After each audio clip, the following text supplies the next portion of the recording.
what have we got here then? The lion chair. A lion chair. Oh, wow. Is that the face of the lion? Yes, when I was little, Right. I used to think that these were lions. My family had a house up in the north of Scotland, and this sat outside the bedroom door. Right. And as a small boy in a house where I was not allowed to touch anything at all, Right. when nobody was looking, I used to sit in it. And many years later, I inherited this. And I daren't sit in it because it's a little bit rickety. It is a bit, yeah. You've got no seat. It was not in good condition when I was little. Yeah, I don't think this is the original. Well, this top layer that you've got here Right. isn't the original. This looks more to be the original. OK. I've never noticed that. And then underneath, you've got, oh, there we go. You've got a signature underneath there. Does that make any sense to you? Reed. Well, Reed's my surname. OK. Any idea of where this has come from or the age of it? No, I've no idea of the age or where it came from. The only thing, I've always believed that it's been in the family from new. Before he can reupholster, Jay has to de-upholster. Here we go. And under the old fabric, he finds some 19th century inspiration. Wow. So you've got the leaf, the vine, all of that detail. As you can see, just there is the original colour. So it would have been a very vibrant red. A lot of people think in the 19th century, people are fearful of colour. We're more fearful of colour now. Whereas these guys were very brave, and that can just show you there. Look how bright that is. Most of the time, people wouldn't make a big deal about the frame. They'll just make a new one. But because this has family history to it, it's a big deal. Oh, look at that. Come on.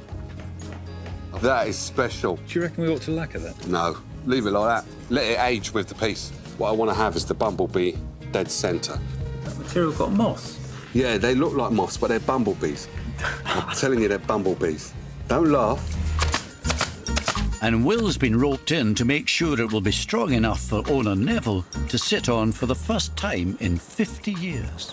We'll put the top in first, seat in second, and then we'll Fit these in. fit these in last, yeah. OK, cool. I'm in.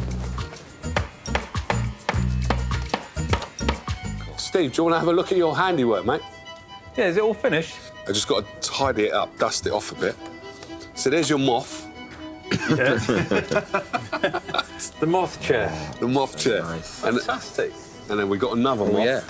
Oh, Wow. underneath there. That's really good. Oh, well done, Steve. That works in really well, doesn't it? Yeah. That's a transformation. That's a Absolutely. real You like transformation, it? yeah, Yeah. definitely. Well, it can sit on it now anyway. That's the main thing, isn't it? The lion chair is ready to be restored to pride of place in the home of its owner, Neville. How we doing, Neville? Very well, thank you. You all right? Good morning, Jay. Good morning. Well, I won't keep you in suspense anymore. So, here we go. Oh, my goodness. Wow. That's amazing. What gave you the idea of the moth? The moth. It was moth-eaten before. It was very moth-eaten. Steve must have had a word with you, because Steve thinks it's a moth, but it's a bumblebee, actually. OK. Right. The reason why I used the bumblebee is because the two fabrics that came off had a heavy reference to flowers. Right. And it was a case of using something that pollinates both flowers. And it's still red. And it's still red. It has to be Fantastic. red. It has to be red. And then if you remember rightly, we had underneath it your family name. Oh, yes. So we made a bit of a feature of it. Right. Steve's made us a lovely frame just to Right. show it off. Wonderful. Because you didn't know it was there originally, I did you? didn't know it was there. So now you can't miss it, really. Right? There you are, sir. I'll sit on it. Yeah. My goodness, that brings back memories. Last time I sat on this, I was breaking the rules of the house. Breaking the I rules? was a small boy, I wasn't supposed to touch anything. So, fantastic. Very happy. I'm happy that you're happy now. Let's stick it back up there, then, so we can have a little bit of a chin wag. Have you found anything out? My great-great-great-uncle, Francis Reed, Right. went to Italy as a young man Right. and spent the rest of his life there. When he died, his wife came home, brought presumably everything that they owned with her. Yeah.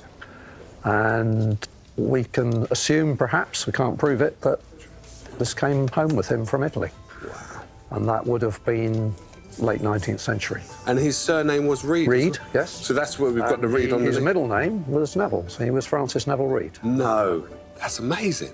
I'm absolutely delighted with the chair. It's been part of my life, all my life, and it looks fantastic, it feels fantastic, and I think they've done a fantastic job.